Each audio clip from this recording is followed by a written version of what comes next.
Amado Padre Celestial, Señor de amor, de gloria, de misericordia, te damos gracias, Señor, por este tiempo de comunión, Señor, este tiempo en el que vamos a compartir para aprender más, Señor, para servirte con más excelencia, Señor. Gracias, Señor, te pedimos que tu Espíritu Santo nos esté ministrando, nos esté abriendo, Señor, el entendimiento y el corazón para recibir todo aquello que tú tienes, Señor, para que podamos aprender en este taller, Señor, en esta materia. Gracias, Señor, por cada hermano, por cada hermana presente, Señor. Eh, Allana las posibilidades técnicas para aquellos que todavía no han podido conectarse, Señor, que ellos también puedan estar compartiendo con nosotros, Señor, todas estas enseñanzas, Señor. Gracias te damos en el nombre del Padre, del Hijo y del Espíritu Santo. Amén. Amén. Amén, amén. Bueno, la materia es Evangelios Sinópticos y en esta noche presentar al pastor Daniel Oliva es presentar un amigo personal y un amigo de nuestra institución. Y yo siempre le digo, es un orgullo para nosotros porque él conoció al Señor en nuestra iglesia hace muchos años, estudiamos juntos y para nosotros realmente es una bendición que nos esté compartiendo esta enseñanza. Nuestro querido pastor Daniel es licenciado en teología y es director de Sociedades Bíblicas de Ecuador, ¿eh? Una prestigiosa institución evangélica. Ya ha trabajado en otras instituciones como Visión Mundial. Es una alegría para nosotros tenerlo. Así que Daniel, Dios te bendiga, contento, felices que estés con nosotros Gracias. en esta noche para nosotros, tarde para vos, ¿no? Sí, sí, gracias. Tarde, noche, aquí los horarios, bueno, gracias, gracias Pastor Jorge, Pastor Anilda, Pastor Carlos, eh, los que ubico, Pastor Miguel Ángel, que también está por ahí, Pastora Elba, Marcelo, eh, que, que tengo muy gratos recuerdos de cuando te conocí en el 2010. Este, gracias a todos los que conforman ALID y también por lo que escuché, hermanos de alguna otra congregación, de alguna otra iglesia, creo que por Córdoba era. ¿Me escuchan bien? Sí, Ok, sí, porque perfecto.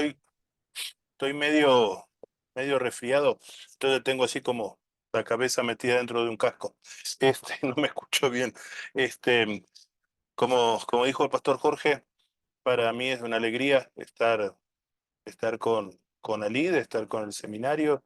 Yo siempre me identifico como un hijo de Alid y, y, y bueno, un, un cariño grande para todos y todas los que conforman esta iglesia tan amada y con tanta historia. Eh, los que usted, como escucharon, creo, los que no me conocen, yo soy Daniel Oliva, eh, vivo en Ecuador, ya Dios mediante. Si vivo 2 días más, cumplo 30 años de vivir acá en Ecuador. En 1994 llegué. Eh, Aquí Ecuador tiene dos grandes ciudades que son polos.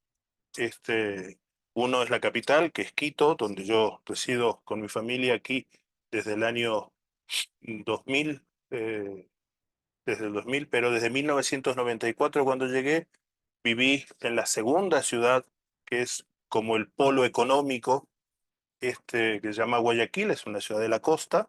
Quito es una ciudad de la montaña, estamos a 2.800 metros de altura. Y aquí los ritmos cambian totalmente en relación a lo que es Argentina. Términos generales es todo un cambio.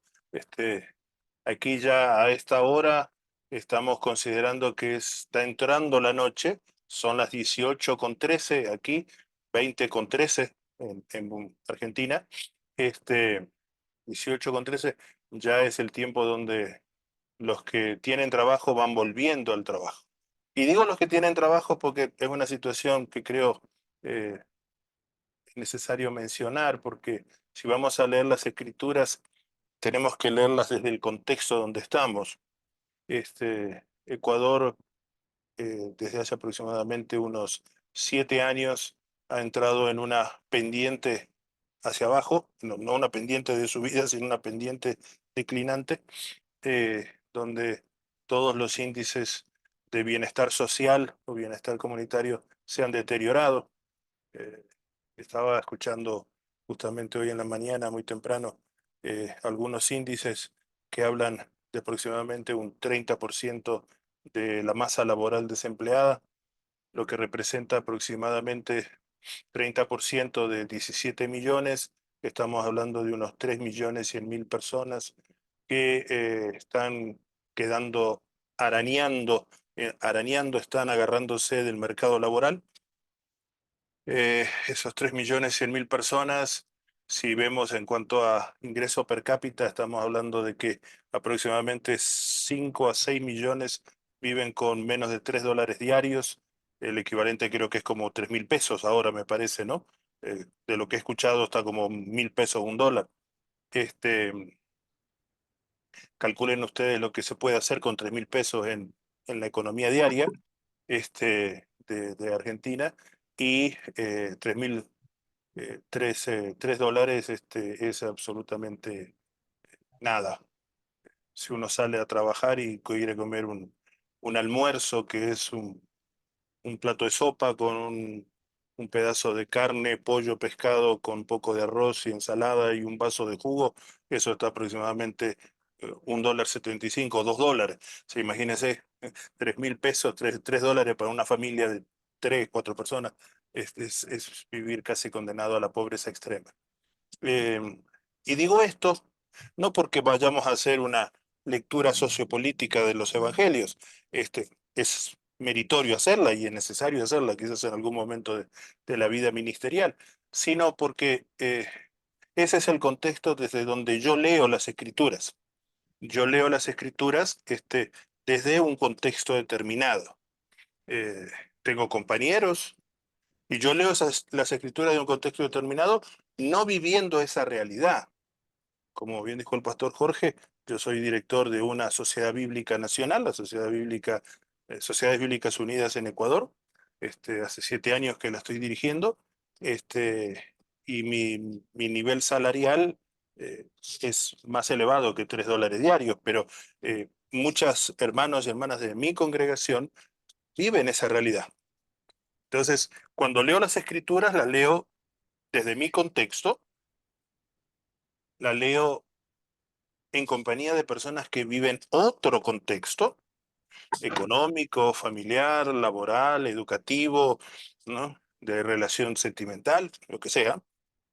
La palabra nos habla a todos. La palabra del Señor nos habla a todos los que nos acercamos en oración diciéndole: Señor, guíame en la decisión que debo tomar, Señor, muéstrame tu camino, Señor, ayúdame, Señor, lo que sea, la oración que cada uno haga. Entonces, yo quisiera invitarles en estos días que vamos a estar juntos, que solamente para que me aclaren, ¿cuánto tiempo tenemos? Porque sé que hay unos hermanos del sur que tienen poco tiempo. ¿Cuánto tiempo sería?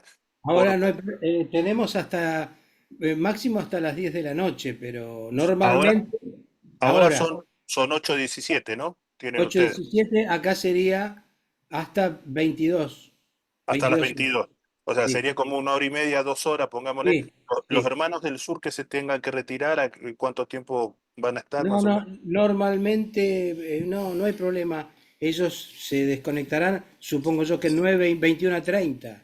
Ah, está bien, está bien, está bien, está bien. Gracias. Perdón los detalles, no, discúlpeme, yo estuve complicado y no me pude conectar antes para ajustar los detalles. Lo que yo estaba diciendo es que en estos días que vamos a estar juntos, 1 hora y media, 2 horas, nos vamos a acercar a unos documentos de la Biblia, del Nuevo Testamento, que encabezan el Nuevo Testamento, a los evangelios de Mateo, Marcos, Lucas, ¿m? Que se conocen como los evangelios sinópticos. Nos vamos a acercar con algunas motivaciones. Una muy directa, sencilla, prosaica y materialista, digámoslo, cumplir una materia de seminario. Una.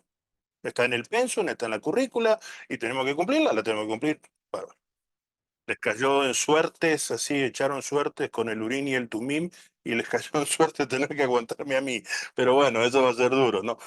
No es culpa, no es culpa de nadie, fueron los que tiraron los dados, perdón, este, eh, dos, segundo objetivo, primero cumplir una tarea obligatoria, que es cumplir una materia.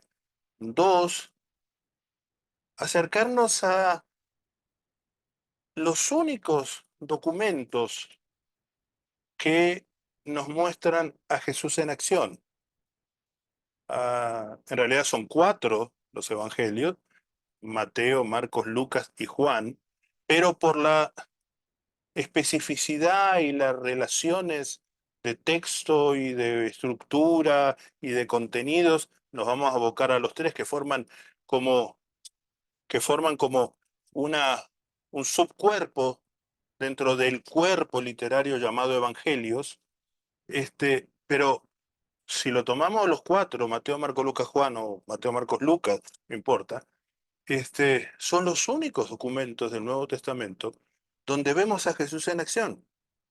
Vemos a Jesús en acción de palabra y de hechos, de dichos y de acciones.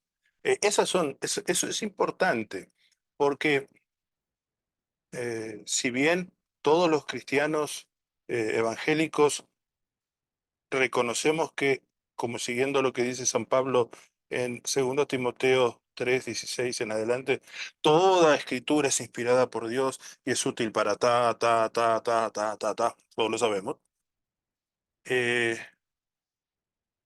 Esa lectura que hace el apóstol sobre la Biblia, la hace a partir de un hecho, de un suceso, que transformó la propia visión del apóstol Pablo. No vamos a dedicarnos a Pablo, solamente lo estoy tomando como referencia. Que transformó la propia visión del apóstol Pablo, antes conocido como Saulo de Tarso, de las escrituras. Él tenía de las escrituras.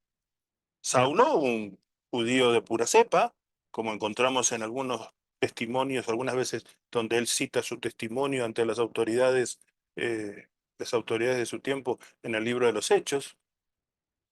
Un judío de pura cepa, un hombre muy preparado, un hombre que vivía 2 mundos, por así decirlo, el mundo judío y el mundo romano, y que estaba abierto a la cultura gentil, a la cultura griega. Un hombre que había estudiado, según él mismo lo dice, a los pies de Gamaliel. Eso es una frase que significa había sido discípulo de uno de los mejores maestros del judaísmo rabínico.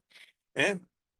Y él tenía una visión de la Torá, de los profetas, de los escritos, de lo que nosotros hoy conocemos como Antiguo Testamento, pero para él era la Biblia, ni era la Biblia, era la Tanakh, era eh, la colección de Torá, Nevi'im y Ketuvim, o sea, ley, profetas y escritos. Y era el testimonio de lo que Dios había caminado con su pueblo y cómo el pueblo había respondido. Y, y- y todo, Pablo llega a decir que toda escritura es inspirada por Dios. Y toda escritura, tengamos en cuenta, Pablo está hablando de esa Tanakh, esa Biblia hebrea, le diríamos hoy, o ese Antiguo Testamento. Pero él lo dice a partir de una experiencia tenida con el centro de un suceso, que es Jesús. O sea, eh, Pablo, así como Santiago, así como Pedro, así como Juan el vidente que escribe Apocalipsis, o Juan el autor de las 3 cartas con las que casi se cierra, el mismo Judas,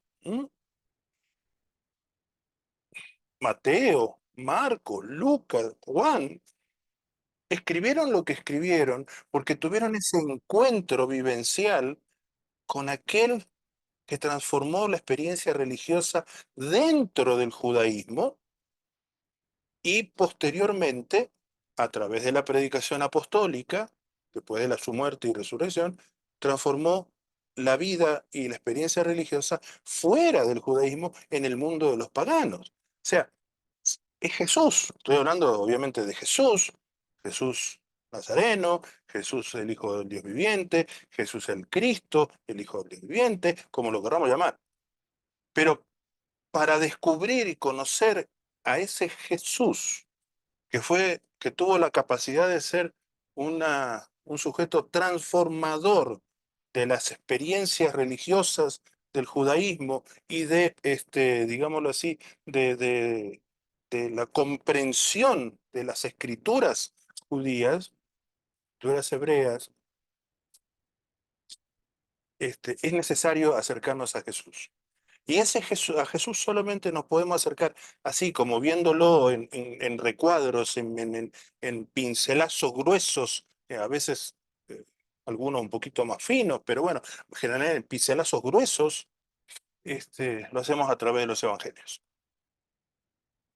Tercer objetivo que quiero que podamos tener en mente en estos días que vamos a estar juntos, es que podamos entender un poco la génesis de esos escritos. ¿Por qué? ¿Para qué? No alcanzaba con uno solo.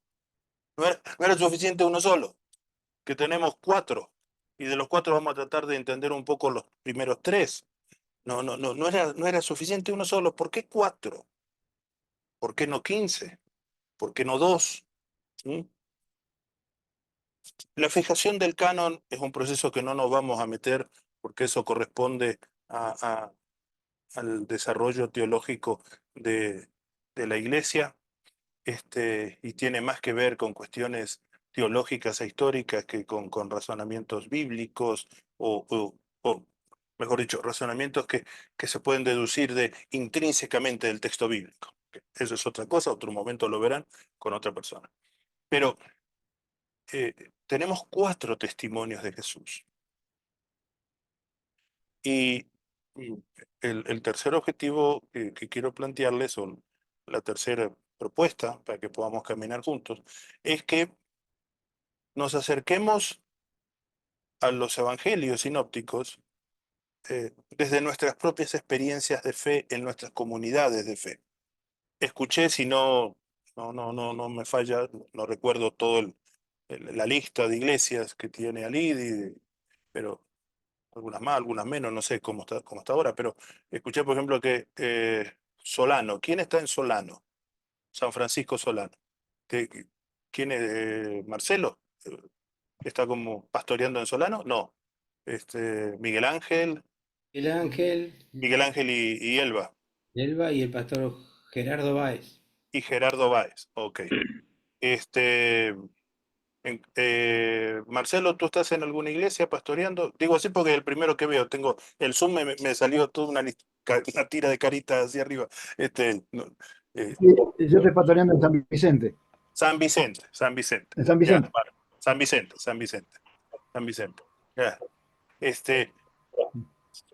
Hay cercanía, San Vicente Solano, pero San Vicente tiene su propio contexto, su propia realidad, sus propios sus propias luces y sombras, digámoslo así.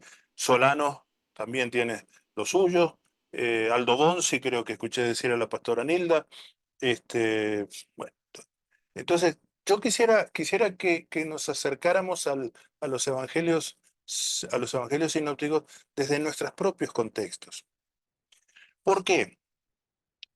Porque los evangelios, los 4, y específicamente estos 3 que vamos a tratar de profundizar un poco estos días, son una muestra de cómo un mismo hecho, Cristo.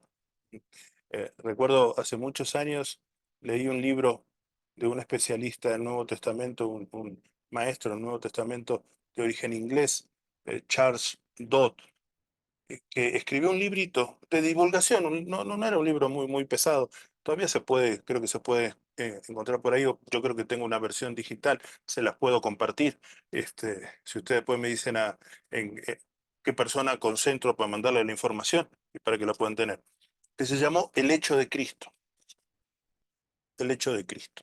Jesús, personaje histórico concreto, eh, nacido en un momento específico de la historia de su pueblo, criado bajo el cuidado de una madre y un padre, nosotros lo conocemos como padre putativo porque conocemos el final de la película, pero en el momento de crianza de Jesús fue su padre, José, de Nazaret. Y ese personaje tuvo la fuerza de trascender su momento, tuvo la fuerza de trascender las instituciones de su pueblo, y ante él, por lo menos, si ubicamos a Jesús así en números redondos, bien redondos, ubicamos a Jesús en números bien redondos, que murió por el año 30, no murió, muere alguien de un infarto en la cama, ¿no? Durmiendo y dice, ay, pasó de un sueño a otro, ¿no? Jesús fue asesinado en el año 30. Pongamos las cosas en justa perspectiva, usemos bien la palabra, que no nos cuesta nada. Fue asesinado, ajusticiado por las fuerzas de ocupación romana, fue resucitado, como lo dice el dogma de fe. Pero ese Jesús, recién podemos situar el primer evangelio que se escribió, y acá anticipo ya lo que vamos a ver la semana que viene, Dios mediante, el evangelio de Marcos, se escribió por lo menos 30 años después de su muerte y su resurrección. Y se escribió por alguien, Marcos, digámosle Marcos, en términos generales conocido como Marcos. Algunos le dicen Juan Marcos, asociándolo con el Juan Marcos, sobrino de Bernabé, que acompañó a Pablo en el primer viaje misionero y que se supone, según la tradición del siglo II, representada por un obispo llamado Papías. Nunca le pongan Papías a ninguno de sus hijos, por favor. Que fue secretario, asistente, amanuense, no sé, redactor o tomador de nota de las enseñanzas del apóstol Pedro, antes de que les cortaran la cabeza, lo crucificaran en Roma. Pero ese fue el primer escrito y fue 30 años después. Después le siguió, pasaron aproximadamente, estamos hablando, si Jesús murió, pues dijimos números redondos, 30 la muerte y resurrección de Jesús. 30 años después, años 60. Algunos lo tiran hasta el 70. Hay algunos que lo ponen un poquito antes, como por el 50, pero yo me quedo en el medio, digamos, por el 60. Por el 60. 25 años después, entre 20 y 25 años después, aparece Mateo y aparece Lucas. ¿Mm? Entonces, estamos hablando de entre 30 y 50 años. O sea, estos tres evangelios, Mateo, Marcos, Lucas, se escribieron entre 30 y 50 años después de la vida, ministerio, enseñanzas y acciones de Jesús. Y la cosa interesante es que si viéramos Juan, sería casi por el año 90, 95, entonces estaríamos hablando de 60 y pico de años. Una barbaridad. A nosotros hoy se nos paran los pelos de la nuca pensar en esas cifras, pero estamos hablando de que tenemos tres testimonios, Mateo, Marcos, Lucas, diferentes, en diferentes contextos, en diferentes tiempos, en diferentes momentos, por diferentes personas, acerca de Jesús, de un mismo personaje. ¿Qué era lo que variaba? Variaban las comunidades desde donde escribían esos tres escritores. Marcos, Mateo, Lucas escribían a diferentes iglesias y desde diferentes iglesias. Y cuando digo iglesia, lo digo con toda la amplitud de la palabra. No estoy pensando en una denominación, no estoy pensando en una iglesia de 3.000, 4.000 personas, no estoy pensando en una iglesia carismática, pentecostal, bautista, luterana, metodista, no sé, lo que sea, ortodoxa, no. Estoy pensando iglesia, comunidades creyentes reunidos alrededor de Jesús, que es el Cristo de Dios, el Hijo del Dios viviente. ¿No? Podían ser 15, 20, 30, 50, por lo general reunidos en comunidades que no tenían un lugar de reunión, no tenían un templo, se reunían en casas, ¿eh? Y que trataban de celebrar cada vez que se reunían lo esencial, recordar a su maestro y a su salvador, recordar las enseñanzas de ese maestro, iluminar cada una de esas enseñanzas con la memoria de alguno de los milagros, las cosas maravillosas, los portentos que él había hecho, todo eso previo a participar de esa cena de acción de gracias o Eucaristía que nosotros conocemos en nuestra tradición evangélica como la Cena del Señor o la Santa Cena, ¿no? Entonces, ¿y para qué? Para salir a la calle, salir de vuelta a sus lugares, muchos de ellos volver a las casas de sus amos, a vivir la fe, ¿no? Entonces, yo por eso quiero invitarles a que leamos estos evangelios desde nuestras comunidades, como lo hicieron ellos. Y la cuarta cosa que quiero invitarles a hacer, cuarto objetivo, la cuarta cosa, es veamos los evangelios, Mateo, Marcos y Lucas, no solo como testimonio de tres autores acerca de quién fue Jesús y lo que hizo Jesús, sino también como documentos que portan, o sea, portadores de un modelo de ser iglesia, un modelo de ser iglesia. Creo que todos más o menos conocemos, no sé cómo si hay entre algunos de los asistentes, veo que hay 44 personas participando. No sé si conocen, han escuchado hablar, por ejemplo, de Iglesia con Propósito. ¿Alguno ha escuchado hablar de Iglesia con Propósito? Una cosa, perdón, yo hablo, pero si a mí me dejan hablar, yo sigo hablando. Sí, así que cuando yo hago una pregunta, abra su micrófono, levante la mano, no sé, o diga sí, no, o escríbalo en el chat, como quiera. Rick Warren decís, ¿no? Rick Warren, exactamente, Rick Warren, Iglesia con Propósito.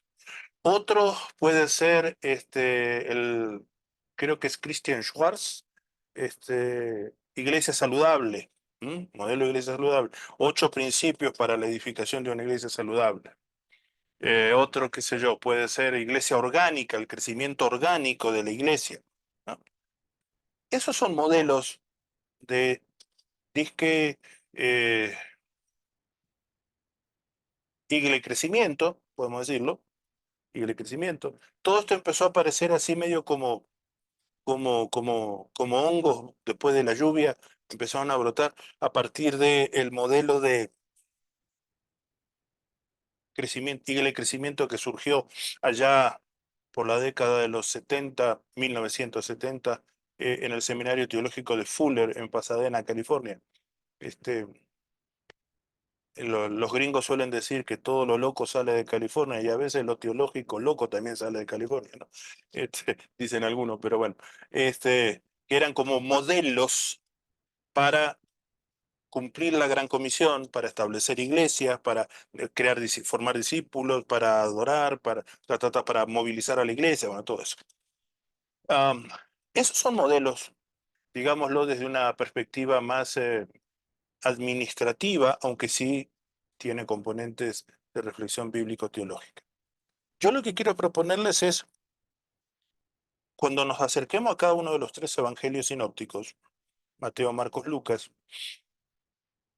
tratar de distinguir los ejes centrales que cada evangelista quiso dejarnos, sí, mejor dicho, vamos por orden, quiso dejarle a sus iglesias, a la gente de su comunidad, como esenciales para que se pareciera cada vez más a Jesús el Mesías. ¿Mm? Ah,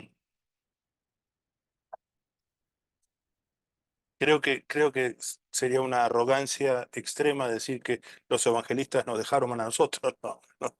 Los evangelistas no estaban pensando en nosotros, estaban pensando en su gente, estaban pensando en sus hermanos y hermanas, estaban pensando en ese grupo de hombres y mujeres, como dice el apóstol Pablo allá por 1 Corintios capítulo 1, verso 26 en adelante, esos que representaban lo necio del mundo, la gran mayoría, que no había muchos poderosos, ni muchos sabios, ni muchos entendidos entre ellos, sino que lo vil y lo necio del mundo, lo despreciado por el mundo, eso escogió el Señor. Y los autores de los evangelios, llamémoslos por los nombres canónicos, Mateo, Marcos, Lucas, quisieron dejarles algo.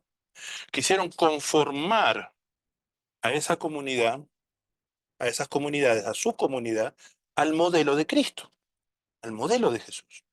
Entonces, podríamos encontrar, vamos a encontrar algunas características de Mateo, por ejemplo, tan centrado en la búsqueda de las profecías del Antiguo Testamento y en cómo Jesús fue el cumplimiento de todas esas profecías. Y también tan enfocado en reunir las enseñanzas y los discursos de Jesús en 5 grandes discursos, en 5 grandes bloques de enseñanzas, empezando por el Sermón del Monte, terminando allá por el capítulo 24 y 25 por el Sermón Apocalíptico, o el Sermón de los últimos días, de los últimos tiempos. Y vamos a encontrarnos con un Marcos que realmente lo que le importa es andar rápido, va saltando y nos tiene saltando por la geografía de Palestina, y nos pone un título al inicio de su obra que define ya su obra y crea un género literario, y canónicamente nos cierra la historia de Jesús con la muerte y el silencio de las mujeres. Y luego se tiene un agregado, que es el que nosotros conocemos del capítulo 16, versos 9 al 20, donde se recopilan otra vez enseñanzas de Jesús resucitado para los discípulos. Y Marcos, cómo nos va presentando, va jugando con el título Hijo de Dios, va jugando con el título Hijo de Dios dentro de su obra, y lo tiene al inicio, lo tiene en el medio y lo tiene en el fin. Y ahí ya vamos a ver desde qué lugar y en qué momento y en qué forma pues, le decía a sus hermanos de la iglesia, de su comunidad, se podía confesar que Jesús es Hijo de Dios. O podemos ver a Lucas con su énfasis en una fe alegre, en una fe alegre, en una fe que festeja, que celebra, que canta, que baila como los niños en la plaza jugando a la rueda, rueda, a la rueda, rueda, Antón, y no me acuerdo cómo seguía la canción, o al arroz con leche me quiero casar, como los niños que jugaban en el parque, en la plaza del pueblo, y que Jesús exulta de gozo y alaba a Dios al más puro estilo pentecostal, casi en un momento le están diciendo una cosa y se para y arranca con una alabanza a Dios, pero a la vez un Lucas que tiene un énfasis muy fuerte en la presencia de las mujeres, de los niños, de los pobres. Un Lucas que es el único evangelista que nos presenta a Jesús lanzando su programa de acción en la sinagoga de Nazaret. Y rescata, un Jesús que en ese programa de acción rescata algo medular de la fe judía que había caído casi en desuso, que era la inauguración del año de jubileo. Y un Lucas que nos muestra que Jesús es un compasivo, es un hombre compasivo, tan compasivo que produjo un milagro maravilloso, porque tuvo compasión de una mujer viuda, como la resurrección del hijo de la viuda de Naín. Y que es el único evangelista que su obra la hace en 2 tomos. Se supone que originalmente era un solo tomo, luego Lucas y Hechos, pero luego por facilidad en el copiado se cortó y quedó Hechos por otro lado, ¿no?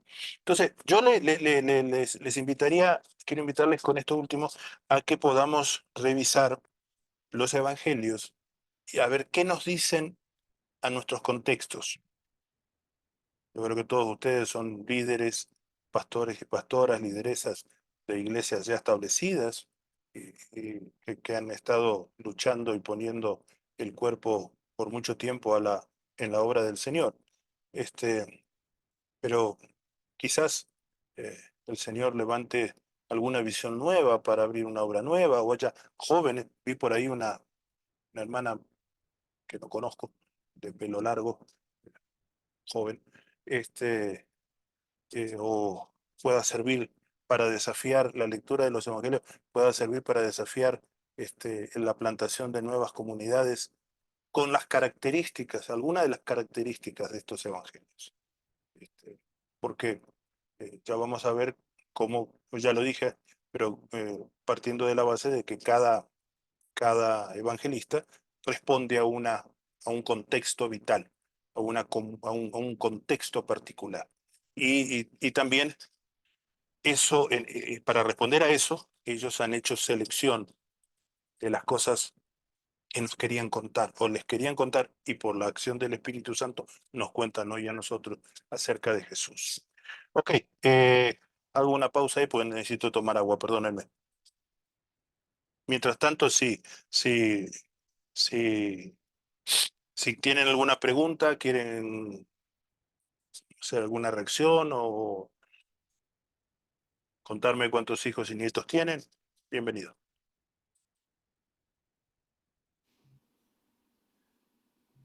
Daniel te comentaba que hay de todas las edades, hasta hay una joven, adolescente de 13 años que pidió permiso a su mamá para poder estar en la clase. Y hay Chiquita. hermanos ya que estamos rondando los 15, 20 años. Sí, sí, sí. Estamos iguales. Chiquita, perdón, no quiero sonar muy paternalista, pero qué lindo, qué lindo. Bueno, espero que hacerme entender, Sí, sí, sí, y sí. también poder tener el feedback y la retroalimentación de esta joven estudiante. Gracias, Carlos, gracias. Yo tengo 18:46. Ok, vamos entonces vamos, yo voy a pasarle material. Yo no sé, Carlos, te mando a ti, o a vos, o te mando a vos. Mira, eh, sí. Te mando a vos. Le voy a mandar a Carlos un, un punteo del sílabo muy sencillo. Y vamos a hacer una sesión introductoria hoy, sesión introductoria al concepto de evangelios y evangelios sinópticos, evangelios y evangelios sinópticos.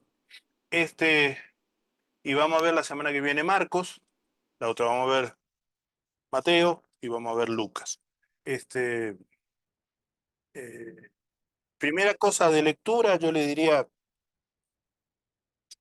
obvio, lectura obligatoria de los evangelios. En la versión que ustedes quieran, la versión bíblica que ustedes quieran. Este, yo soy fan de la lectura en múltiples versiones, que sean traducciones, ¿no? Obviamente. Eh, no recomiendo paráfrasis. Hay un par de paráfrasis en español. Una se llama La Biblia al Día. eh, La Biblia al Día, que es una paráfrasis de hace mucho tiempo. Hay otra traducción nueva, digámoslo así, que se llama Nueva Traducción Viviente. Yo tengo mis reservas un poco con esa traducción, porque eh,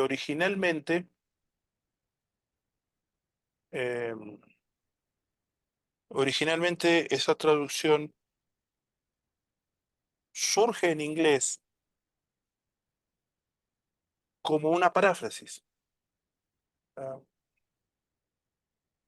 Creo que todos los que estamos acá, más o menos, no sé si la compañerita de 13 años la habrá escuchado nombrar, pero creo que todos hemos escuchado hablar de Billy Graham, un evangelista famoso del siglo XX. Él tenía su centro, el centro de su ministerio estaba en Estados Unidos, en el estado de Carolina del Norte, pero había pasado mucho tiempo viviendo eh,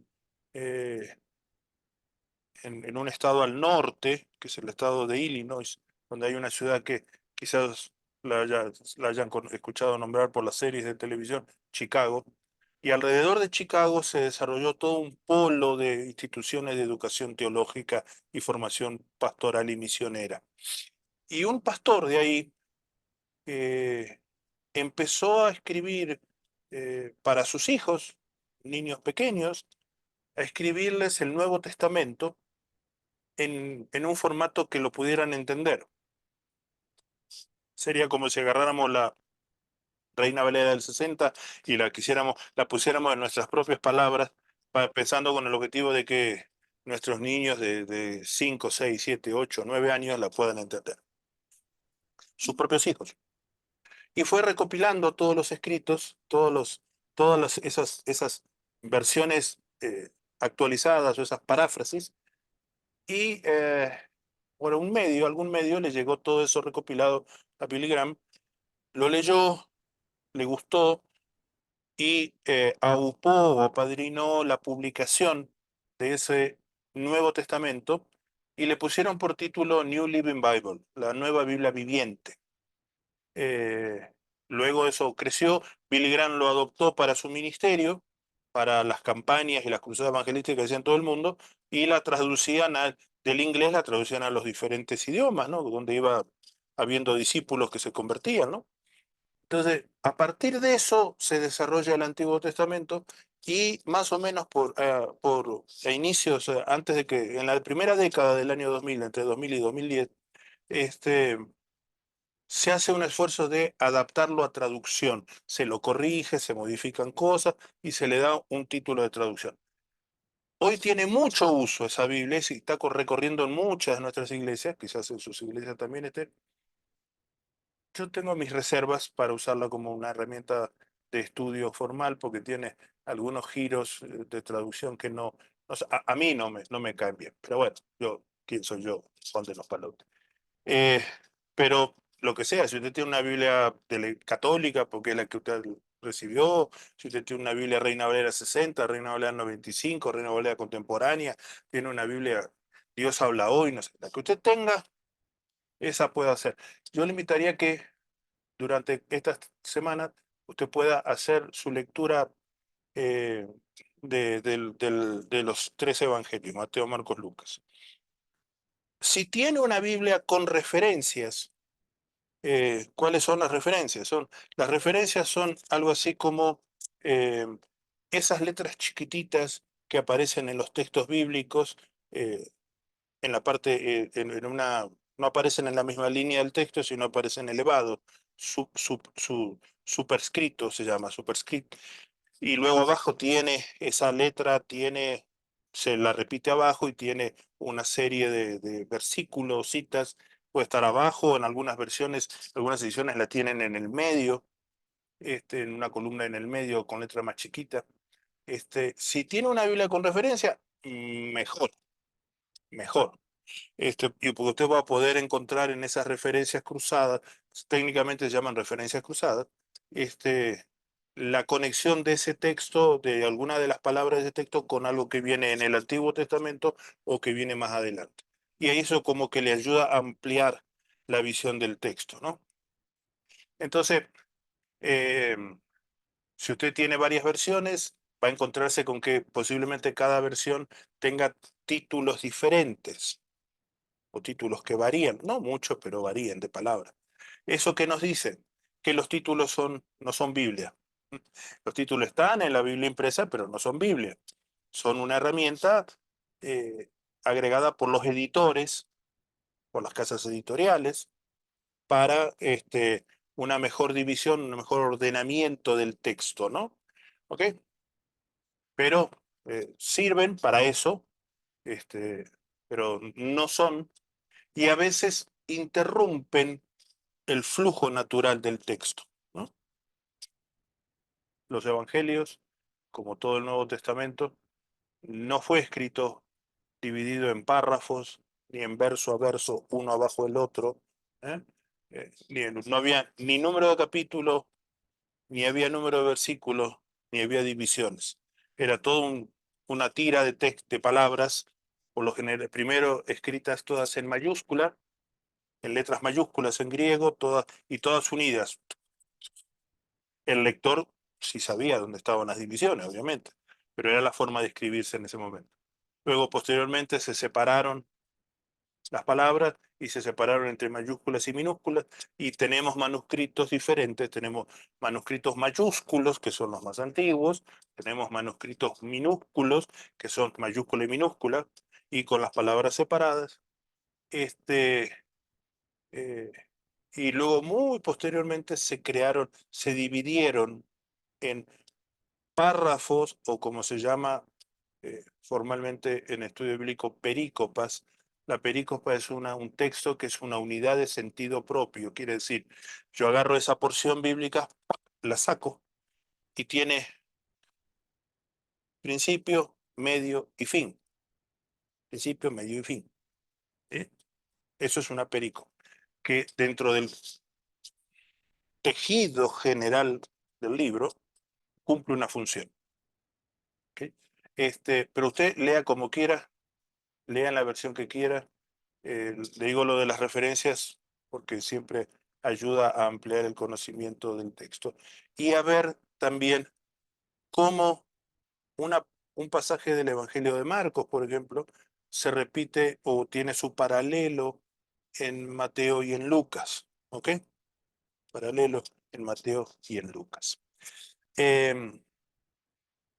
Y léalo como lo que es. Es palabra de Dios.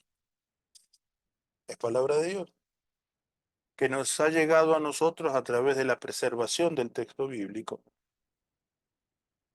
que tuvo un origen, pero no sabemos cuándo será el fin. El libro, los evangelios cumplieron un propósito con los primeros lectores, los primeros destinatarios, pero por esa acción soberana del Espíritu Santo, que fue el que inspiró a estos hombres, a estos autores sagrados a escribir esos evangelios, con cada lector que se acerca a esos libros, se cumplen nuevos propósitos, cumplen nuevas cosas pasan. No quiere decir que con esto que nosotros estamos reescribiendo los evangelios, el canon está y no se reescribe, lo que tenemos, pero sí que en la lectura de los evangelios por hombres y mujeres, niños y mayores, de todo contexto y en toda situación, este, eh, en comunidad, bajo la guía del Espíritu Santo, produce cosas diferentes. Produce cosas diferentes. Es uno de los misterios de la literatura, y digámoslo, de la literatura en términos generales, y de la literatura sagrada, como son los evangelios, en términos particulares.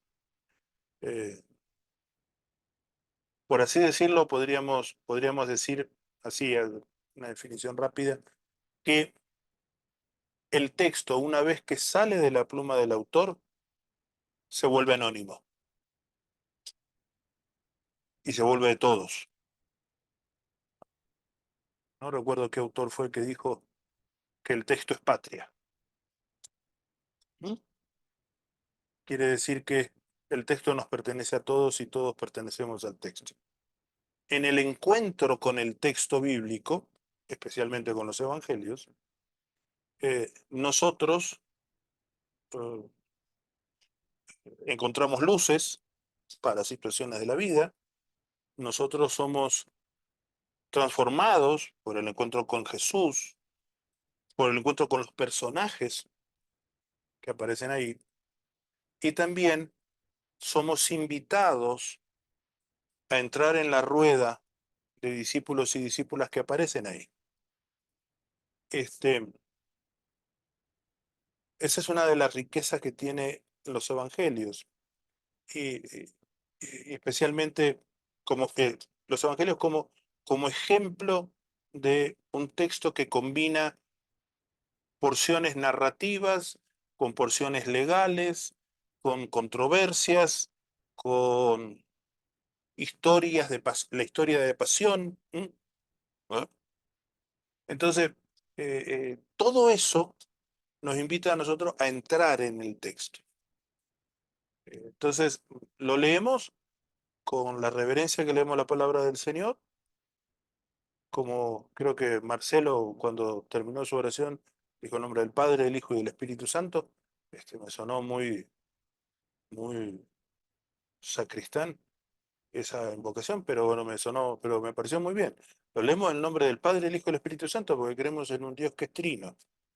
El Padre que nos ama, Jesús que nos muestra la gracia, nos alcanza con su gracia, y el Espíritu que nos empadera para experimentar esa gracia, recibir el amor del Padre y salir a cumplir la misión del Hijo. Como usted lo quiera hacer, como usted ore antes de leer la Biblia, leamos los evangelios con esa devoción y con ese respeto. Ok, perdóneme, pues, tengo que ordenar un poquito los pensamientos. Estoy medio disperso, o más disperso que de costumbre. Solo imagínense si soy así disperso soy disperso así, imagínense cómo soy predicando. O sea, mi esposa cuando estoy predicando me hace señas, ¿no? Mira la hora, me hace señas. Ya la última seña que suele hacerme es agarrar una soga y ponérsela en el cuello se guinda, porque dice que los hermanos se van a hacer el harakiri. Porque además cuando yo digo en 5 minutos termino, me voy como 20. Ok, vamos a poner un poquito de orden en mi cabeza. Primero, preguntas, comentarios con confianza.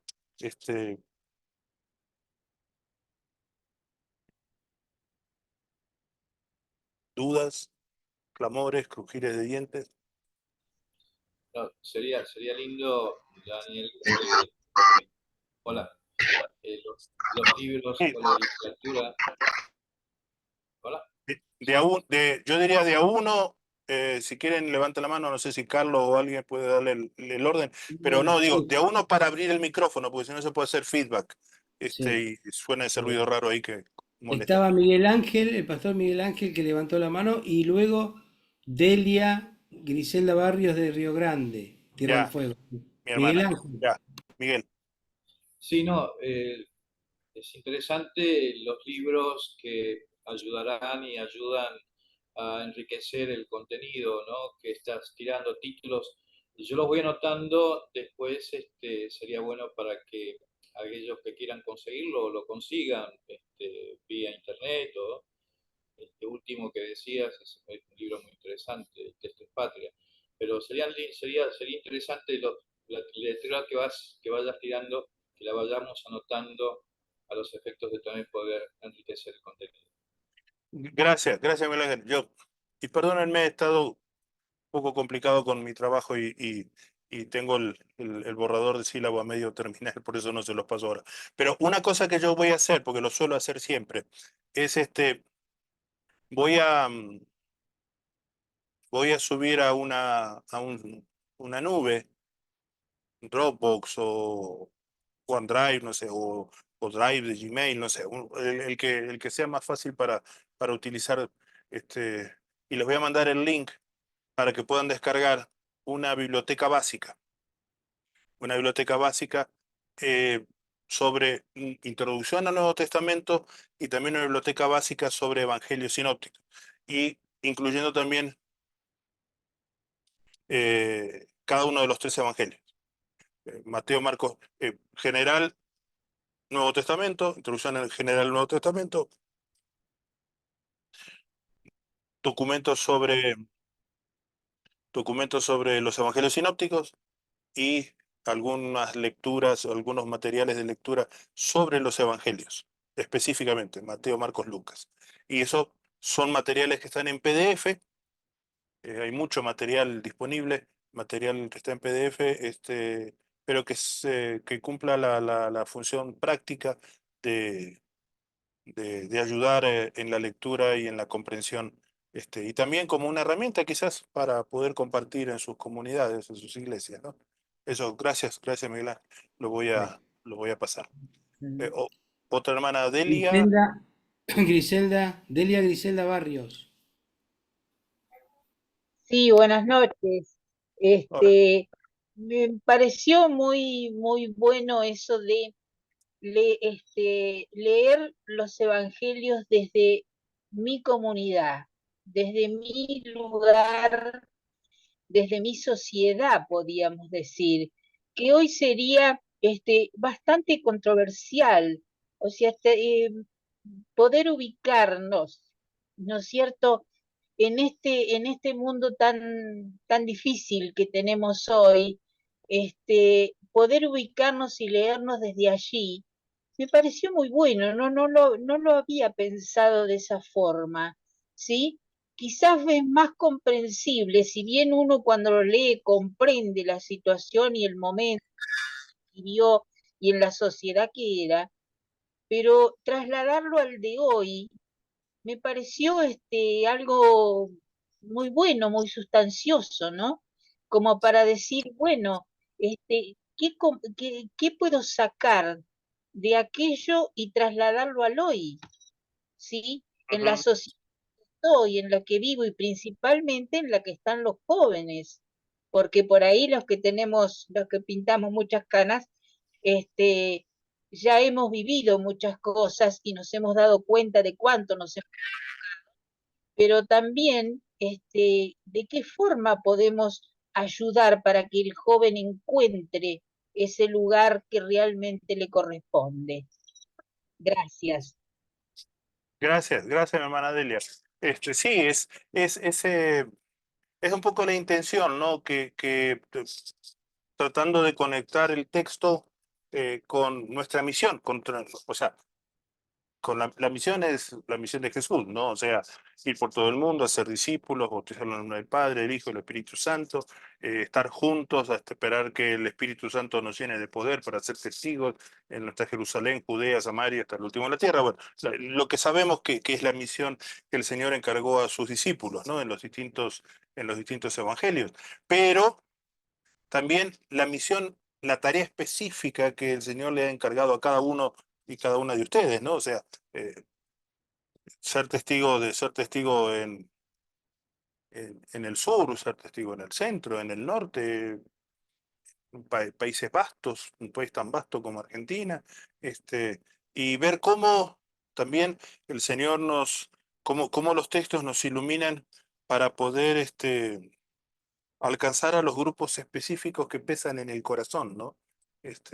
Que tiene la pasión por los jóvenes, que tiene la pasión por las familias, que tiene la pasión por el mundo del trabajo, sí, por el mundo de la cultura.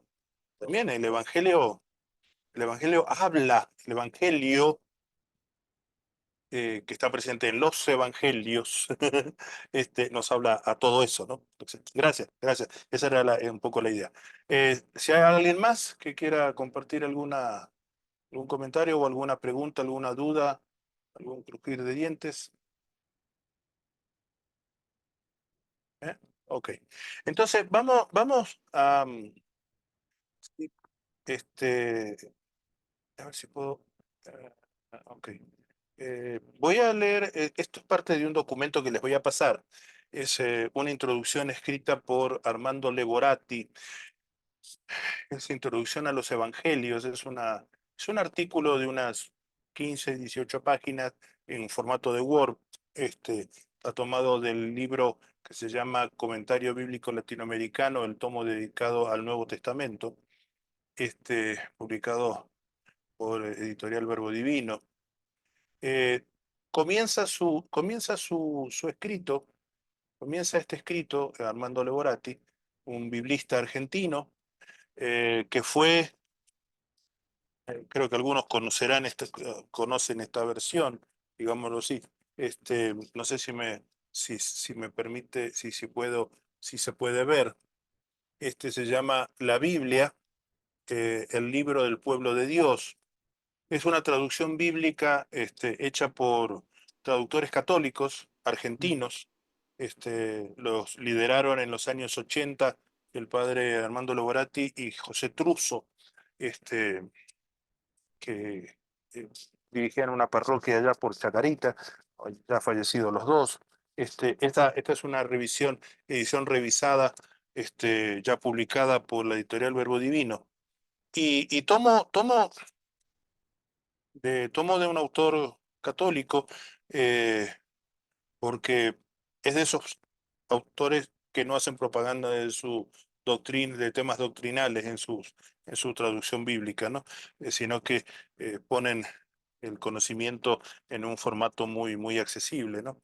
Y puede servirnos también para ampliar nuestro propio conocimiento.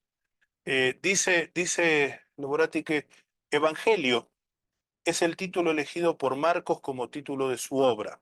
Si usted tiene a mano su Biblia, te invito a que me pueda acompañar en Marcos capítulo 1, verso 1.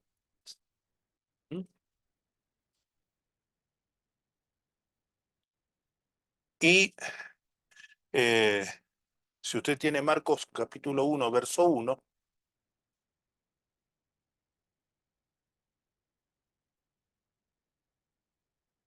va a poder seguir lo que estoy diciendo. A ver.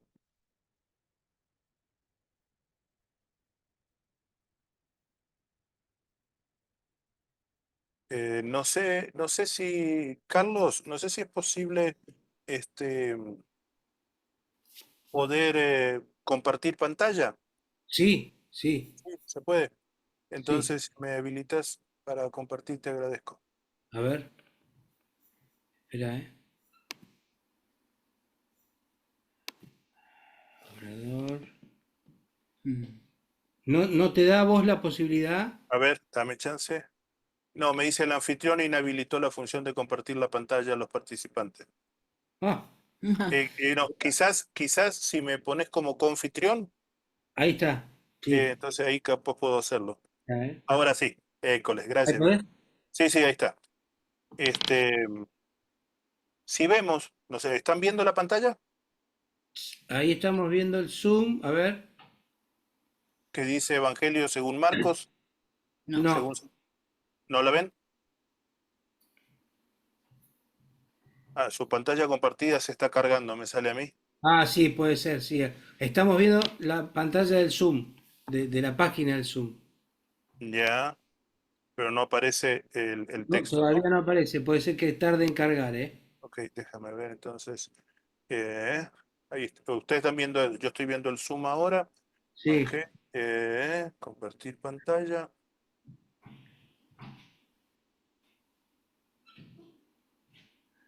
Ahora, no.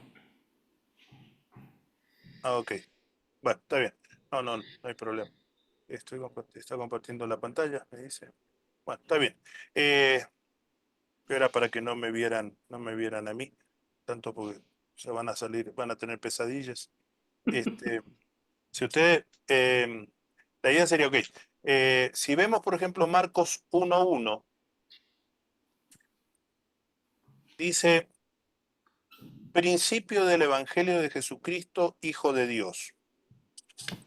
Posiblemente en las distintas versiones que ustedes tengan, si lo tienen en Reina Valera 60, por ejemplo, dice principio del Evangelio de Jesucristo, coma Hijo de Dios, y enseguida en la misma línea aparece como está el versículo 2, el inicio del verso 2, como está escrito en Isaías el profeta, ¿no? En realidad es un problema de las ediciones y de las traducciones que tenemos, porque el primer verso de Marcos, principio, Marcos 1:1, es podemos decir, es el título de la obra, Y el 3 eh, sería. es el título de la obra y tendríamos que ponerlo como suele ponerse los títulos, resaltado, y a continuación abajo, ¿no? Lo que sigue, el verso 2 tendría que ir abajo y continuar la obra, ¿no? ¿Por qué? Porque esta palabra, como dice Leborati, evangelio es el título que Marcos elige. Mateo, por su lado, habla de libro, el libro de la genealogía de Jesús. Si usted revisa, Mateo capítulo 1, libro de la genealogía de Jesucristo, hijo de David, hijo de Abraham, Mateo 1:1. Si eh, vamos a Lucas, vamos a ver en Lucas que Ahí. dice, puesto que ya muchos han, Lucas 1:1, puesto que ya muchos han tratado de poner en orden la historia de las cosas que entre nosotros han sido ciertísimas, la historia o el relato, eh, son los distintos términos que cada evangelista de los sinópticos utiliza. Pero Marcos es clave comprenderlo porque es el que utiliza el término evangelio. Y es el principio del evangelio de Jesucristo, coma, Hijo de Dios. De Jesús, el Mesías, el Hijo de Dios. ¿Ok? Este, y Marcos utiliza el término evangelio y aparece otras 6 veces en su libro, siempre en pasajes claves. Y si usted quiere anotarlos, podemos decir, los pasajes claves de Marcos. Voy a ver de ponerlos en el chat, que lo tenemos acá.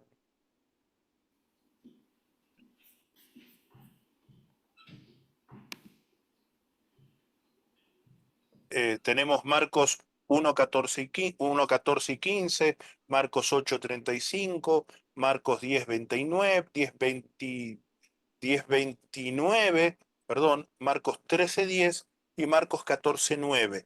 Y es interesante que todos estos pasajes son centrales en la obra de Marcos y representan pasajes clave, momentos claves de el desarrollo de su desarrollo de las obras que conocemos como evangelios sinópticos. Esto significa que evangelio literalmente significa buena noticia o buena nueva y es o buen anuncio. Evangelio surge de la combinación de dos palabras griegas, eu, que es un prefijo, eu, que significa bien o bueno. eh, ¿Conocen ustedes alguna persona que se llame Eugenio? Sí, ¿Ok? Eugenio sí. literalmente significa bien nacido. Ajá. Eugenés, bien nacido, ¿no? A veces los Eugenios no son tan bien nacidos como se portan, pero bueno, eso significa el sentido de la palabra, ¿no? Y angelos o angelio o angelos, que es mensaje, es un buen mensaje, pero también es un buen anuncio. El angelos es mensaje, pero también es anuncio. Acordémonos de la figura de angelo, ángel, que es un anunciador, es un proclamador, es un mensajero. Es el mensajero, por lo general, tiene mensajes buenos y malos, pero un euangelo, evangelio, evangelion, quiere significar un buen mensaje, un mensaje tomando las palabras de Lucas en el anuncio de los ángeles a los pastores, un mensaje que produce gran alegría para todo el pueblo. ¿Mm? Entonces, eh, literalmente significa eso, pero cuando nos vamos a lo literario, nos encontramos con que Marcos nos habla de un evangelio como una obra literaria. Es una obra literaria que se la puede rastrear en otros testimonios literarios griegos más antiguos, como en la Odisea de Homero. En la Odisea de Homero la palabra evangelion o evangelio designa la recompensa concedida al mensajero que traía una buena noticia. O sea, el mensajero que venía con una buena noticia, quien lo recibía, el destinatario de esa buena noticia, de ese buen mensaje, le tenía que dar un óbolo, dar un dinero, dar un pago por la buena cosa. Y dice, viejo, te pasaste, gracias por esta buena noticia, tómate para la escuela o para el camino. Por extensión, el término pasó a designar al mensaje mismo. Ya no es solamente la recompensa que se le da al mensajero que da la buena noticia, sino pasó a definir al mensaje y se convirtió en una especie de término técnico que designaba ante todo el anuncio alegre, feliz de una victoria, especialmente esas victorias de guerra, esas victorias de un ejército contra otro. También podía referirse a las buenas noticias en el campo político o en lo privado. Ha nacido tu hijo ha nacido bien, tu hijo ha nacido sano. Felicidades, eres padre de una criatura, de un varoncito, de una nena. ¿eh? Este, eh, Felicidades. Las negociaciones con el Reino del Norte han salido bien y tenemos buenas noticias para tu reino y para el pueblo, ¿no? Oh, qué alegría, el rey ha triunfado en la batalla. Una cosa de ese tipo, ¿no? La palabra evangelio también aparece en otros términos griegos, en otros textos griegos, relacionándolos con el culto imperial. Y ahí ya es donde empezamos a tener algunos tropiezos nosotros que somos creyentes en Jesucristo, ¿no? Por ejemplo, la entronización de un nuevo emperador o el nacimiento de su heredero se celebraban como un evangelio, el preanuncio de otras buenas noticias. Y esto nos pone ante la noticia. Los cristianos hemos elegido este término para designar la buena noticia de la salvación realizada por Dios en la muerte y resurrección de Cristo. Ahí me corrijo, ¿no? La salvación, la buena noticia de la salvación realizada por Dios en la vida, que incluye nacimiento, pasión, muerte y resurrección de Cristo. Bien. La versión griega de los 70, si nos vamos ya a la Biblia hebrea, la versión griega de los 70, no usa la palabra evangelio en sentido religioso. Sí utiliza el verbo evangelizar, ¿m? Evangelizar, que aparece en algunos textos que son claves y que han sido de mucha influencia en el pensamiento del Nuevo Testamento y en el uso del término evangelio en el Nuevo Testamento. Estos textos se encuentran mayormente en la segunda parte del profeta Isaías. Eh, Cuando digo de la segunda parte del profeta Isaías, no sé si todos pasaron han tomado ya alguna materia de Antiguo Testamento,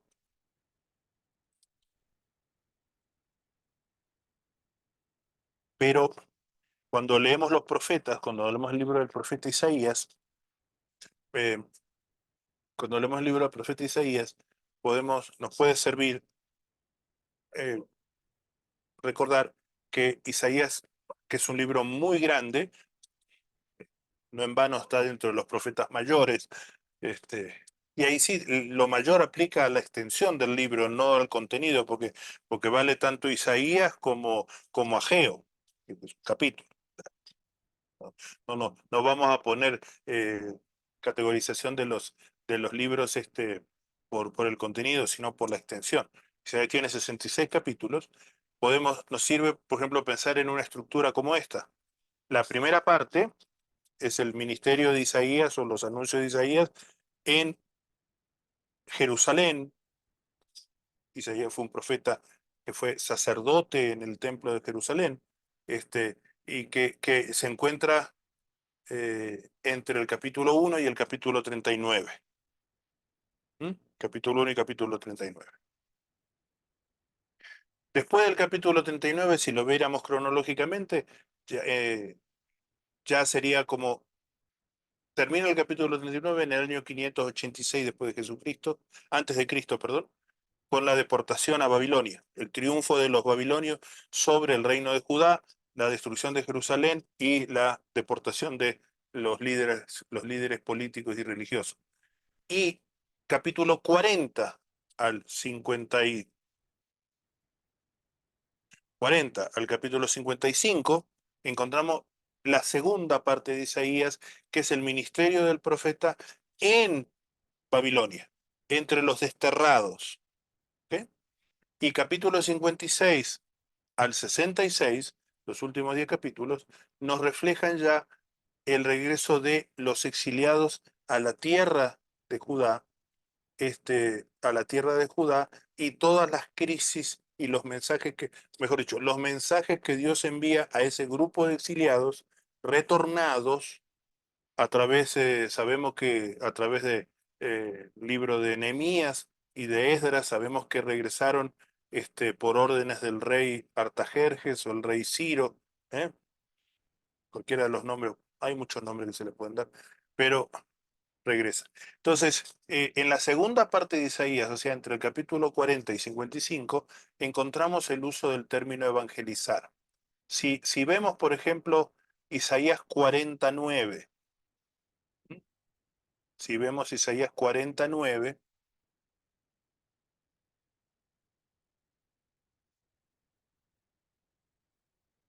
Isaías 49,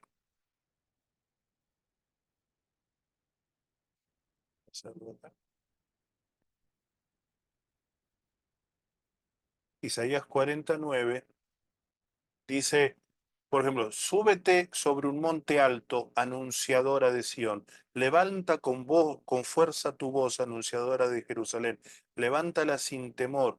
Di a las ciudades de Judá, ved aquí al Dios vuestro.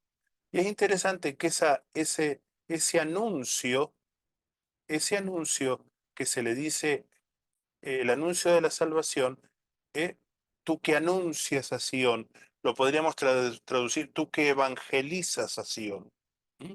Obvio, no es el significado de evangelizar como lo practicamos nosotros hoy en nuestras iglesias, ¿no? Es evangelizar, es anunciar la buena noticia de que en medio de la deportación, todavía Dios sigue estando con su pueblo. ¿Ok? Si vemos otro texto de Isaías, lo encontramos en Isaías 52:7. Isaías 52:7 dice, famoso texto que creo que muchos lo conocerán, ya hasta habrán predicado sobre eso.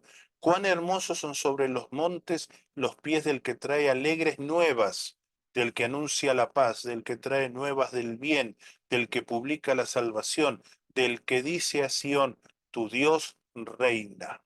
¿Mm? Las alegres nuevas, los pies del que trae alegres noticias o buenas noticias, o del que evangeliza, del evangelista de paz. ¿eh? La traducción del libro del pueblo de Dios traduce así, Isaías 52:7. Qué hermosos son sobre las montañas los pasos del evangelista de paz, del evangelista de felicidad, del que anuncia la salvación y le dice a Sión, tu Dios reina. O sea, fíjense, el término evangelizar está presente aquí y conforma el contenido del mensaje, no solo la tarea y la misión de una persona, sino el contenido del mensaje. Y el Isaías 61, 1 y 2, que son textos súper mega conocidos, el profeta se declara a sí mismo como enviado del Señor para anunciar el bienestar para su pueblo. Isaías 61, el Espíritu de Jehová, el Señor, está sobre mí, porque me ha ungido Jehová. Me ha enviado a predicar buenas nuevas a los buenas noticias a los pobres, a vendar a los quebrantados de corazón, a publicar libertad a los cautivos y a los prisioneros apertura de cárcel, a proclamar el año de la buena voluntad de Jehová. Esta frase, el año de la buena voluntad del Señor, es un eufemismo para hablar del año del jubileo, ¿no? Tengámoslo presente porque eso va a salir cuando leamos o trabajemos sobre Lucas. El día de venganza, el día de la venganza del Dios nuestro, me ha enviado a consolar a todos los que están de luto. ¿Mm? O sea, fíjense, es en todas las cosas que representan la buena noticia, predicar, me ha enviado a predicar buenas noticias a los pobres, pareciera que toda la descripción sí, todo lo que siguen es una descripción del contenido del buen mensaje, ¿no? De la evangelización que está realizando. Eh, Sabemos que este texto ejerció una gran influencia en el Nuevo Testamento, ¿no? Y se lo vio como la unción concedida al profeta, una alusión directa a la unción del Mesías. Este texto es el que Jesús cita en Lucas 4, 18, 19, como su programa de trabajo, su programa mesiánico, ¿no? El ministerio, la definición de su ministerio está resumido en estas palabras de Isaías, ¿no? El Evangelio es tipo de contenido, mensaje de una buena noticia, este, un buen contenido, es evangelizar, es la tarea de una persona o un grupo de personas que anuncian el buen contenido. ¿Ok? En el caso del Nuevo Testamento nos encontramos que el Evangelio, el primer anunciador del Evangelio es Pablo, el apóstol Pablo. Todo parece indicar que Pablo eh, marcó línea con el uso de la palabra, el uso cristiano de la palabra evangelio. El sustantivo evangelio aparece 60 veces en los escritos paulinos, solo 16 veces en el resto del Nuevo Testamento. De esas 16 veces, Marcos lo usa 8 veces, Mateo lo usa 4. Aparece en el libro de los Hechos 2 veces y una vez más en Primera Pedro y en Apocalipsis. ¿Mm? O sea, fíjense, de las 66 veces, de las 66 veces que aparece Evangelio en el Nuevo Testamento, la mayoría de las veces la utiliza Pablo, Marcos mismo, que es el primer Evangelio escrito, la usa 8 y Mateo 4. Eh, el apóstol Pablo usa expresiones como el Evangelio de Dios en Romanos 1.1 y el Evangelio de Jesucristo. Y emplea también el término en sentido de el Evangelio que es fuerza de Dios. El famoso texto de Romanos 1.16. Y ahí sí le pido si me pueden acompañar con la lectura del texto para que no citarlo de memoria y citarlo mal. Fíjense, Romanos 1.16. No me avergüenzo del Evangelio, porque es poder de Dios para salvación de todo aquel que cree, del judío primeramente y también del griego. Verso 17. Pues en el Evangelio la justicia de Dios se revela por fe y para fe, como está escrito, mas el justo por la fe vivirá. Y este texto es un texto clave para entender no solo la carta a los romanos, porque este es el mensaje que Pablo ha estado predicando y que está dispuesto a viajar hasta Roma para presentarles su mensaje a los de la iglesia de Roma, la iglesia que él nunca no había fundado, que no conocía, pero que quería llegar quería llegar a ella. La carta a los romanos parece ser la carta de presentación, de exposición de cuán serio es su trabajo, Pero Pablo define ya un contenido del Evangelio. No solo es una buena noticia, sino que es un poder, es el poder de Dios que salva a todo el que cree y que está abierto para toda persona, el judío primero y también el griego. Y es un y es el poder de Dios en ese mensaje que nos remite al poder de Dios, se revela la forma en que Dios nos hace justos. Y luego veremos ya, pues más adelante, si uno siguiera leyendo el pensamiento paulino, que la justicia no se alcanza por el cumplimiento de la ley y por el cumplimiento de las buenas obras, sino que se alcanza por el estar en Cristo.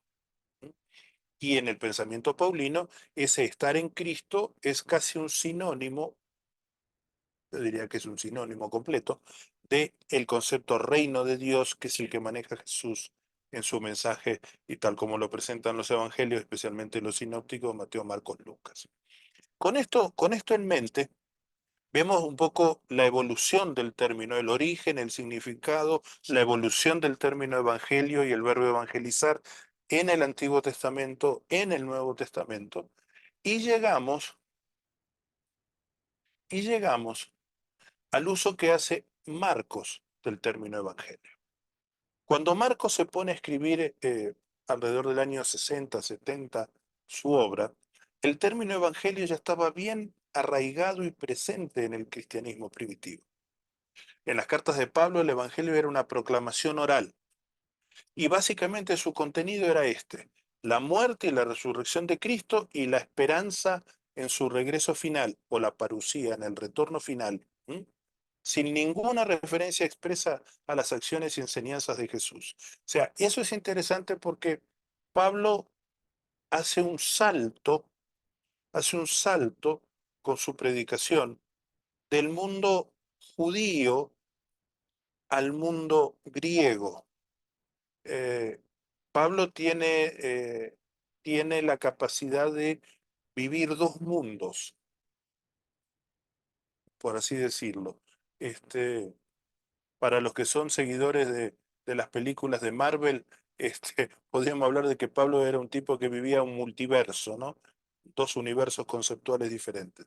El primer universo es el universo judío, el mundo conceptual, las ideas, las comprensiones de Dios judías, donde todo tenía que ser probado según las escrituras, según las escrituras, como muchas veces encontramos en San Pablo, que según las escrituras pasó esto, según las escrituras pasó esto, según las escrituras pasó lo otro. Y el otro es el mundo griego, al cual las escrituras judías le importaban poco y nada.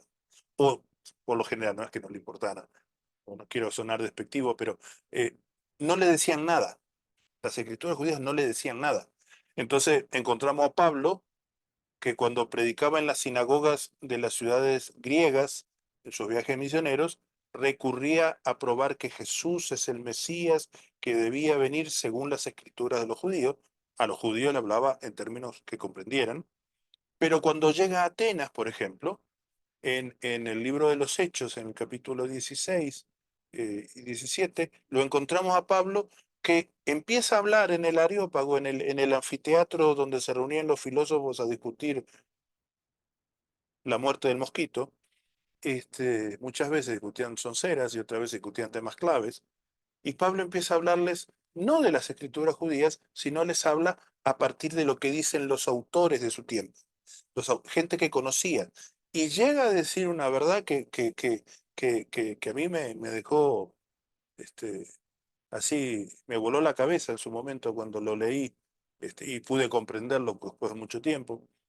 Es decir, que Dios ha determinado los límites de donde nacemos y donde vivimos, porque además en Dios vivimos, nos movemos y existimos. O sea, esa imagen de el Dios que todo lo llena. Por eso elogia el altar chiquitito que encontró en el mercado romano, en las calles de Atenas, que decía al Dios no conocido. Por las dudas, al Dios no conocido, aquí dejo mi ofrenda. Podía ser una flor, podía ser lo que sea. Entonces, fíjense, Pablo usa ese término de evangelio, eh, del Evangelio y de la justicia de Dios como un ejemplo del estar en Cristo. Pero Pablo lleva a la iglesia el concepto evangelio y le da un significado. No habla de Jesús como el maestro hacedor de milagros judío, sino habla como esa persona que según el tiempo de Dios, el kairos de Dios, el tiempo propicio del Dios no conocido por los griegos, hizo nacer a su hijo de una mujer para darnos salvación a través de él. A Pablo en sus escritos no le interesaba conocer a Jesús tal como lo habían visto los primeros discípulos. En cambio, Marcos sí le importa. Asigna a la palabra evangelio un significado un poco distinto.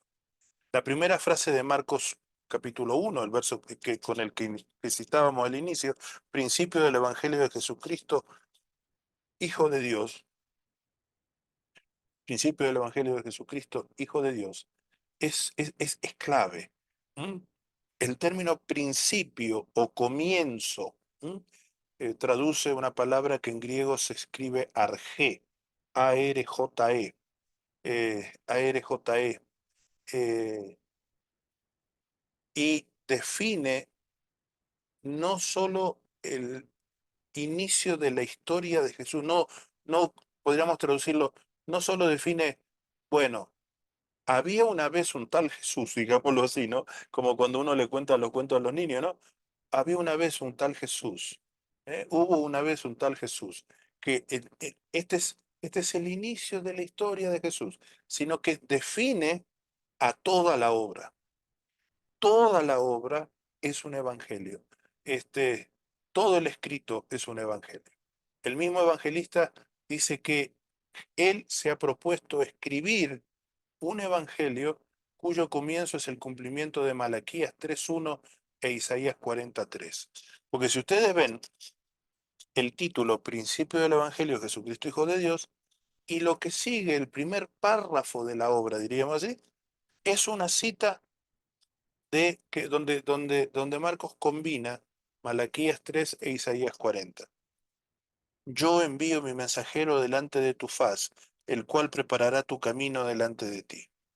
Voz del que clama en el desierto, preparad el camino del Señor, enderezad sus sendas. Y entra, acto seguido, a hablarnos del ministerio y la persona de Juan Bautista, o Juan el Bautista. Para ir cerrando, Carlos, no sé, yo tengo 19:41, son 21:41, ¿no? ¿Estoy bien?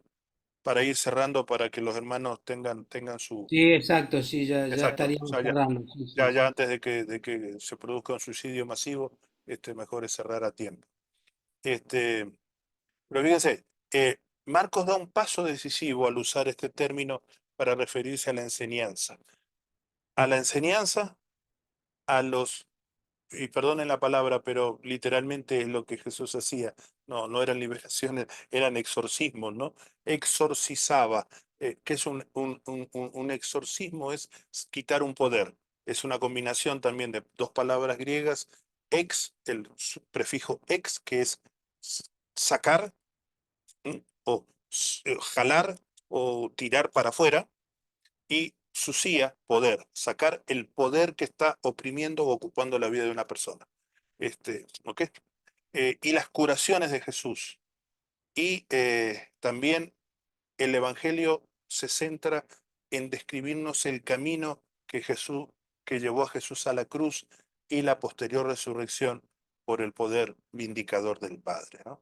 El relato de la pasión, lo que encontramos como relato de la pasión, que abarca en el Evangelio de Marcos, desde el capítulo 14, verso 1 hasta el final, el relato de la pasión y la resurrección, pasión y resurrección, es como el núcleo fundante del Evangelio de Marcos.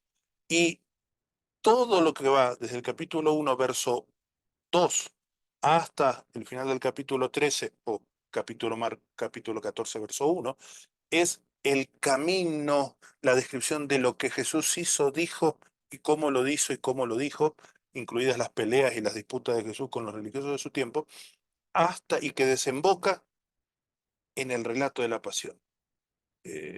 No hay evangelio sin relato de la pasión, porque no solo nos muestra el relato de la pasión, cómo Jesús muere entregando su vida en su disposición, entrega su vida, pero les arrebatada la vida por los romanos en un juicio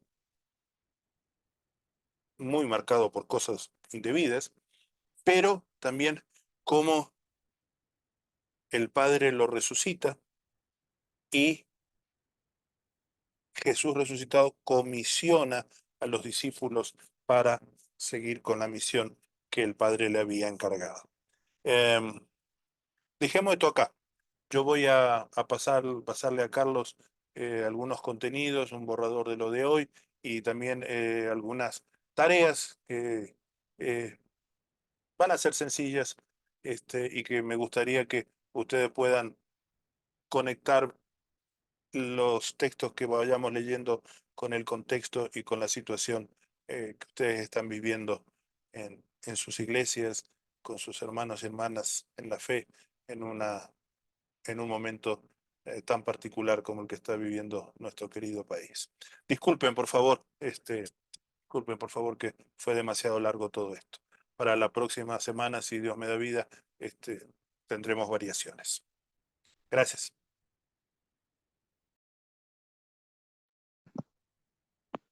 Si hay preguntas, perdón, preguntas, lo que quieran, si no, de mi parte yo ya estoy, para que ustedes puedan hacer uso de su vida. Buenas noches, bendiciones. Hola.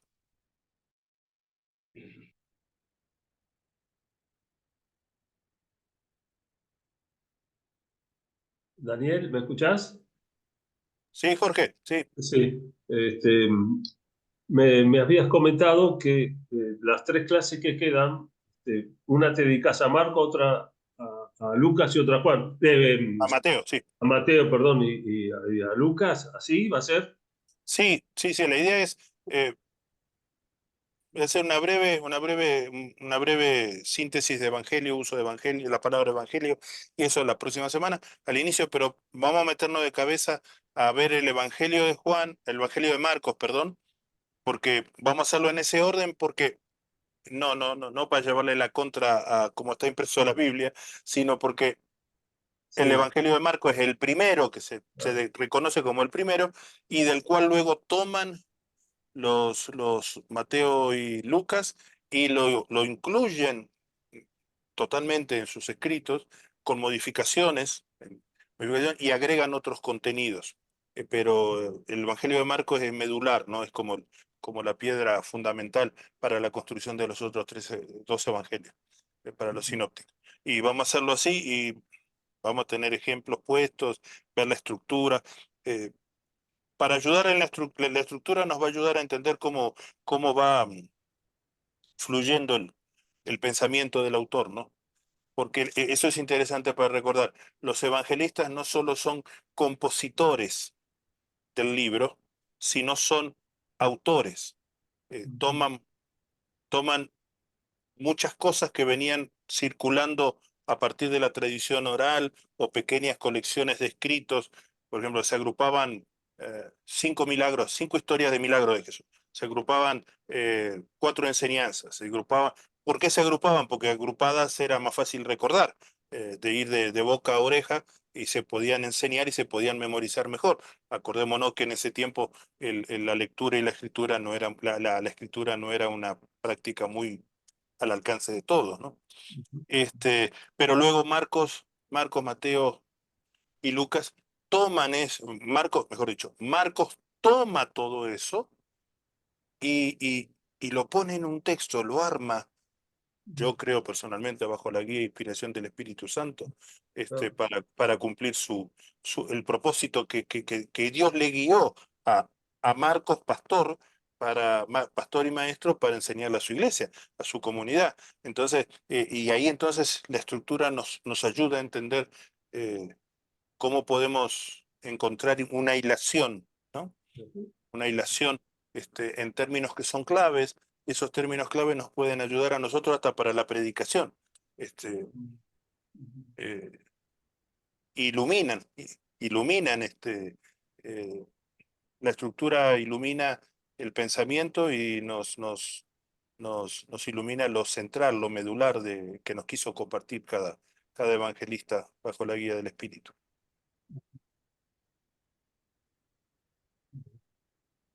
Tengo una pregunta para los alumnos y los participantes, si todos recibieron el manual.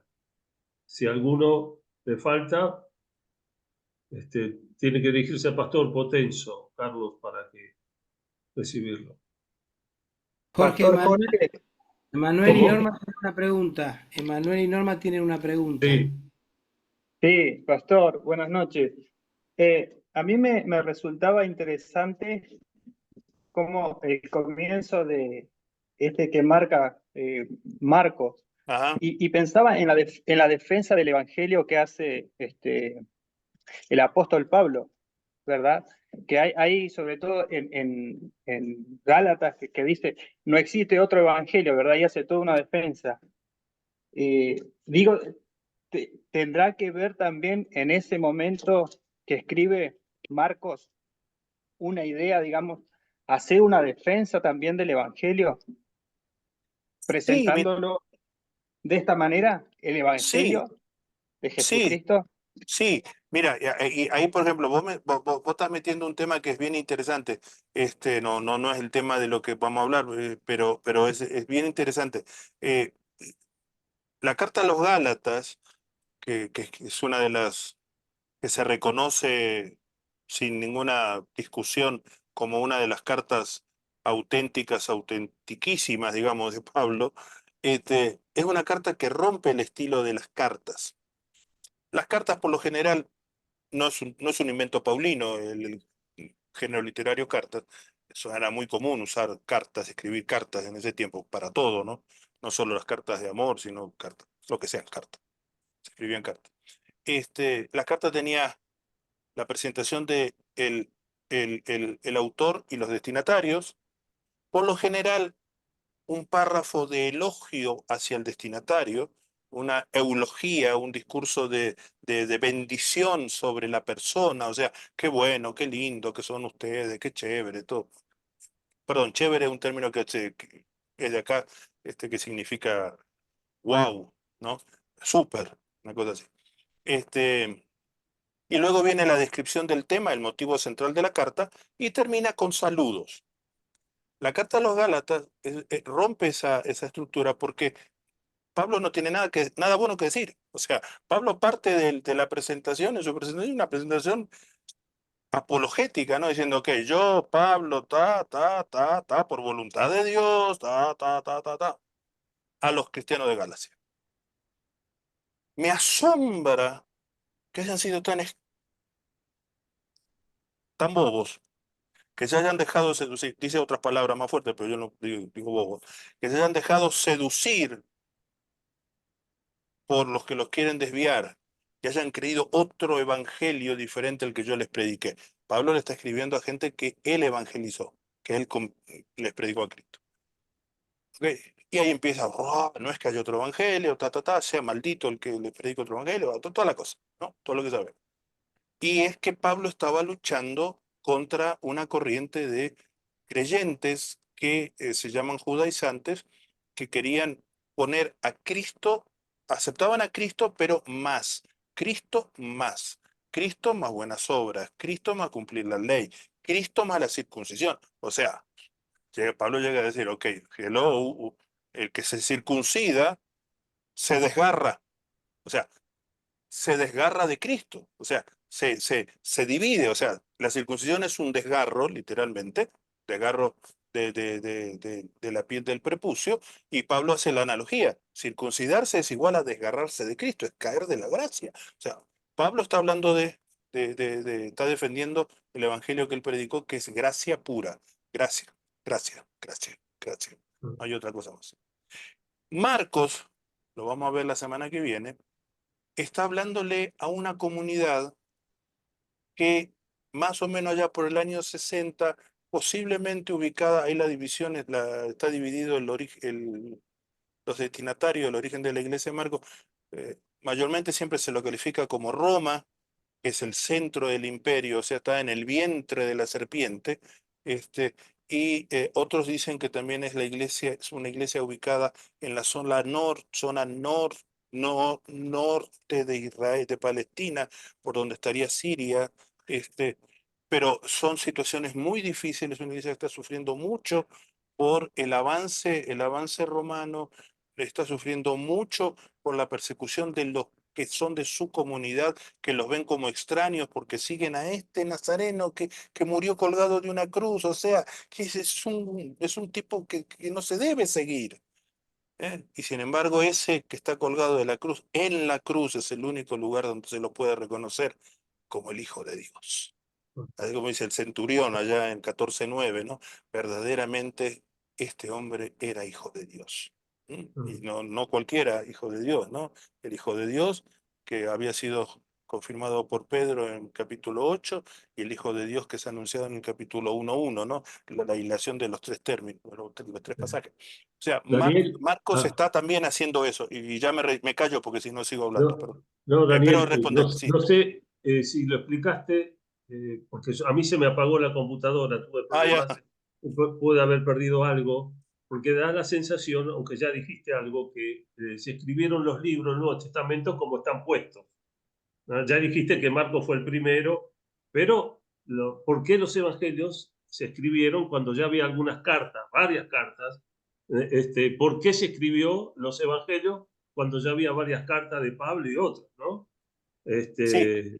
¿Sería bueno que lo explique ahora o la próxima? No, para la próxima, porque si no sigo de largo. Y yo veo algunos hermanos que están jugando a la lágrima. No, lo explicamos para la próxima, ¿te parece? Porque, no, porque No es se la- importante. No, lo que dice el pastor Jorge es muy importante. Porque, y gracias, perdóname por no haberlo dicho, no haber ordenado el pensamiento. No, es muy importante porque una cosa es si queremos ver el primer escrito escrito del Nuevo Testamento, tenemos que remitirnos a las cartas. Y de las cartas, Primera Tesalonicenses. Esa es el primer escrito formal del Nuevo Testamento. Pero los evangelios serían como escritos de segunda generación, de hecho, son una segunda generación, estamos hablando de 30 hasta 60 años después de la muerte y resurrección del Señor. Escritos de la segunda generación, sí, donde ya se hace necesario para la identidad de las iglesias el recordar, ojo, esta fe que nosotros abrazamos y en la que nos da sentido y esperanza a futuro, se basa en la vida, palabras y acciones de aquel que habiendo sido rico, como dice San Pablo en 2 Corintios capítulo 8 y 9, se hizo pobre por nosotros.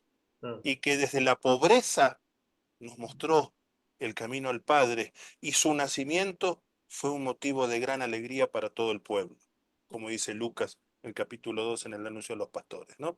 Entonces, es necesario, es la predicación apostólica, la predicación así como abanderada por Saulo, por Pablo, por Rum, que va sembrando iglesias por todos lados, y luego viene, pero los contextos cambian y una generación después ya es otro momento, es decir, ok, ya pasan otras cosas. Entonces, ¿a quién volvemos? ¿A Pablo? ¿A Pedro? ¿A Santiago? ¿A Judas? No, volvamos a Jesús, porque Jesús es el fundamento sobre el cual se fue construida la iglesia.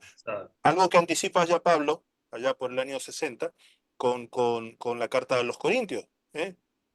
Pablo, yo planté, Apolo regó, pero el crecimiento lo ha dado Dios, y nadie puede poner otro fundamento que el que ya fue puesto, que es Cristo resucitado, ¿no? Daniel, como tu esposa, pero... Sí, ya me callo, chao. Adiós. Se va a adiós, cortar adiós. el Zoom.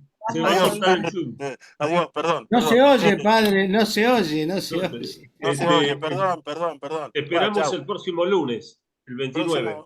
Próximo lunes nos encontramos y que el A Señor las nos 20 horas. bendiga y que el Señor nos llene de su paz. Bueno. Bendiciones. Dios, muchas gracias, Daniel. Gracias a todos. Y que el amor de Dios Padre, la gracia de nuestro Señor Jesucristo y la comunión del Espíritu Santo sea con todos, ahora y siempre. Amén. Amén. Amén. Amén, bendiciones.